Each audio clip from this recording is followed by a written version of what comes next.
What's up guys, my name is Ace, and today I wanted to catch you guys up on a bunch of the changes we can expect to see in the not too distant future for Modern Warfare, as well as some rumors of a pretty big overhaul coming a little bit later this month. Before we get into the rumors though, let's cover the stuff that we know about. This is stuff that the developers have actually addressed. Now the first thing to mention is their main focus right now appears to be handling the bugs, the more technical side of things, where people are having lots of crashing issues, dev errors, some people are still unable to boot the game apparently, which is a huge problem. And this is good news, and that should absolutely be the priority. If there are people that literally cannot play the game, that of course should be priority number one. Now, I'm not going to go into every detail of every one of those technical errors because there are so many different cases and different types of errors, and that's kind of boring stuff to cover in a video because it probably won't even affect the vast majority of you watching this video right now. But I will post a link down below of issues that they are looking into. They've actually got some updates on where they're at as far as tracking these technical issues. So if you want to see that in more detail, of course, just check that link out down below. For me, I want to focus more on the things that we can expect to see changes to that are going to be impacting the gameplay experience for the majority of players. First up, and this is a pretty big one that a lot of people are having issues with, I'm getting tweeted about it constantly, challenge tracking and the mission tracking. As it is right now, for at least a lot of people, I don't know if every single person is experiencing this issue, but I know a ton of people are experiencing this, where the challenges don't seem to be tracking. Like if you look at your daily challenges or the missions, they don't seem to update after you make progress in game towards those challenges. Now, based on my experience, these challenges are actually tracking in the background, and if you ever want to update to see what your current progress is, you have to restart your app, which is kind of frustrating to do, but at least it's a little bit reassuring that for the most part at least, these do seem to be actually tracking in the background, and you still can complete the challenges. You just can't really see your progress without restarting your app. Having said that, there's another issue I've been having with challenge tracking, and this is my missions keep deactivating themselves, and when they deactivate, this means that the current step that you're on will get reset. So for instance, I had just over 20 pistol kills. I needed to get 30 pistol kills for that particular step on the active mission I was working towards. I logged off for the day, logged in the next day, and it turns out that mission got deactivated automatically, which means I now have to start from scratch on that particular step of the mission.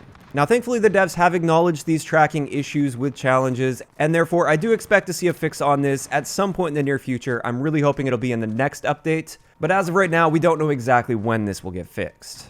Another thing the devs are actively working on, and we should expect to see this come back very soon, this is the trials. For those of you guys that don't know what trials are, they were only active for a very short period of time. When you reach the officer rank, so anything beyond rank 55, you get a little ticket that allows you to enter trials. Now, trials are like the pit from back in the Modern Warfare series where you go through, you shoot the pop-up targets, and it's a time trial sort of a thing. It's also like the FNG thing from COD 4, for instance, and it's all about getting the best time and the best accuracy going through this, and you get a different star rating for that. And in Modern Warfare, depending on your star rating, this will give you XP. And it's actually a good amount of XP. However, when the trials were active, none of that XP was actually being awarded. I noticed this pretty quickly after I did a few trials, and I thought, wow, I should have leveled up a bunch by now.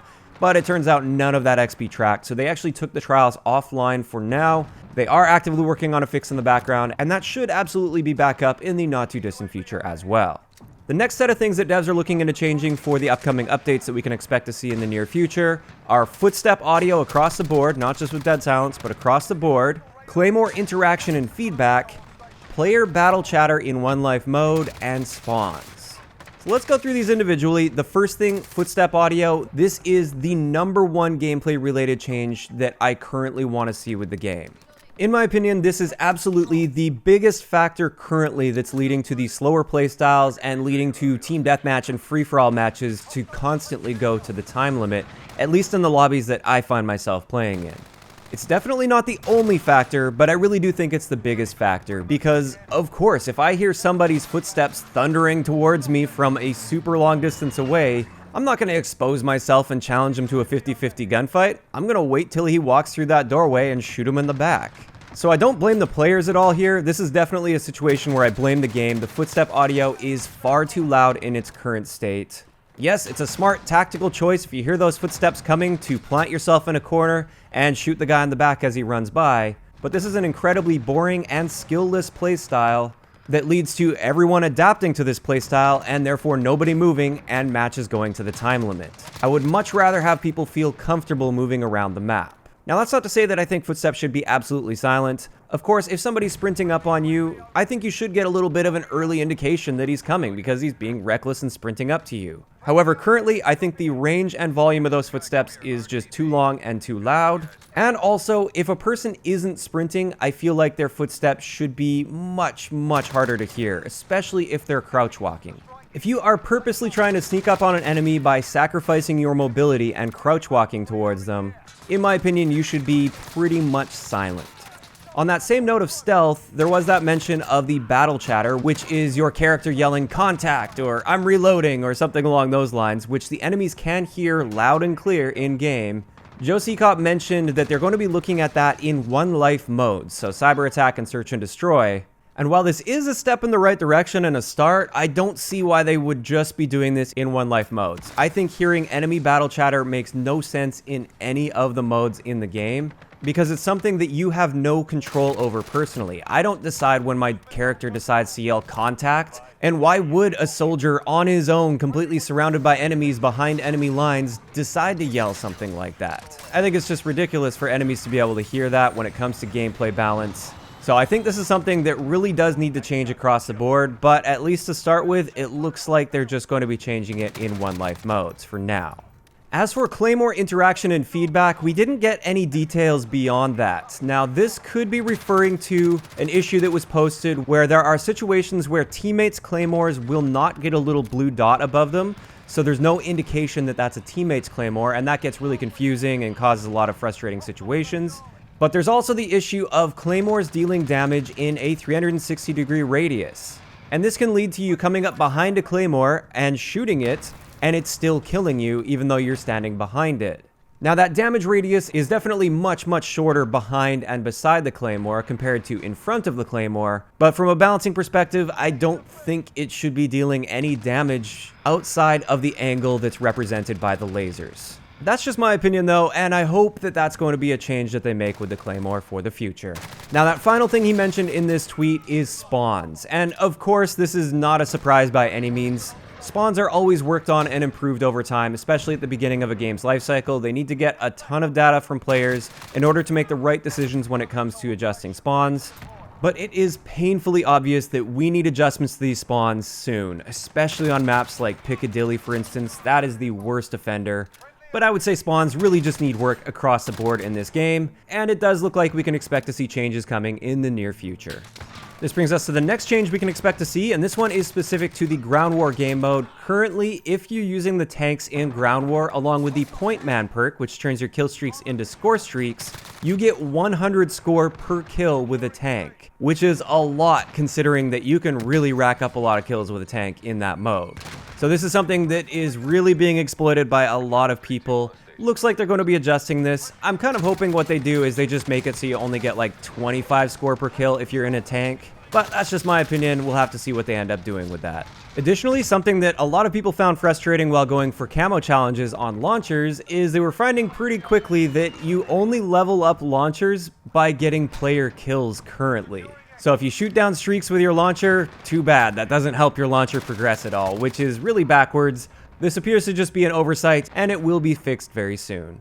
Another thing that's a relatively minor bug at the moment, but you should definitely be aware of this, is if you put a weapon charm on your gun, it increases your hipfire spread, so it actually makes your hipfire worse, which is a very strange bug. I don't even know how that would pop up and affect a weapon stat, but in either case, this has been acknowledged by the developers, and I'm sure we can expect to see a fix for this very, very soon. Until then, make sure you don't use any weapon charms on your weapon.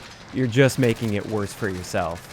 Now, the last thing I wanted to mention here that was acknowledged by the developers is there's currently a bug, and I've run into this a couple times, where it looks like the enemy is looking at the sky. It looks like they're trying to shoot a streak down, for instance. It turns out they may not actually be looking at the sky. They might be aiming right at you, and I've had a few situations where I've run into this and gotten killed because I let my guard down because the enemy's aiming at the sky, and I was like, oh, maybe I can get an execution, or I can swap to my pistol and get a free pistol kill. Nope, that's not actually where they're aiming, and that's a big problem. The developers have also acknowledged this, so I would expect to see a fix for this in the not too distant future as well. But with that, that's all of the main things I wanted to cover as far as changes that we can expect to see within the next title update or two. I would say within the next week or so. Most, if not all of the things I've mentioned in today's video so far, we can expect to see fixes for or changes to. But that's not where we're going to end today's video, because there is a leak or a rumor going around that we're actually going to be seeing a pretty big overhaul for multiplayer before the end of November. And this is coming from the Gaming Revolution, who, if you guys didn't know, he is somebody that clearly has an inside source somewhere at Infinity Ward. He has leaked a ton of information about the game pre-launch. So I do have a tendency to believe what he says, but at the same time, I do want to be very clear here. This is not confirmation by any means. Things in game development change all the time behind the scenes, and he's not an official source for information. Having said that, like I said, I do tend to believe him, and he did mention that there is a big overhaul coming to Modern Warfare before the end of November. And as part of this, apparently we're getting the minimap back, the full proper minimap that we've always had in Call of Duty, or at least since COD 4, where enemies that fire their gun appear on the minimap. And personally, I'm liking the sounds of this so far. This is something that I feel would significantly improve the overall pace and flow of the game. It would make the average player feel much more comfortable moving around the map, knowing where enemy players generally are, because those enemy players are popping up on the radar by firing their gun. So this definitely gives me a little bit of renewed hope for this game, and this is really what I've been expecting. To be completely honest with you guys, I am not really having much fun at all with 6v6 or 10v10 modes. I'm basically forcing myself to play this for my job. I love making content on this game, but I don't enjoy playing it, with the exception of Ground War. I do have a good time playing the Ground War modes, because strangely enough, that actually plays more like Call of Duty than the other modes, in my opinion, just because people aren't as scared to move around and actually get into gunfights. Now, even though I'm not really enjoying 6v6 or 10v10 very much at the moment, I do have faith that within a few patches, that could completely turn around for me, and the game could end up in a great state where all playstyles are viable and everybody can have fun, campers and rushers. And based on the backlash that we've seen online from a very large portion of the community by the looks of it, I do believe they are going to be making some pretty big changes to multiplayer within the next few weeks. I think this game has an awesome core to it. It just needs some really key changes made to it to get it into a good place. And it looks like that may be happening soon.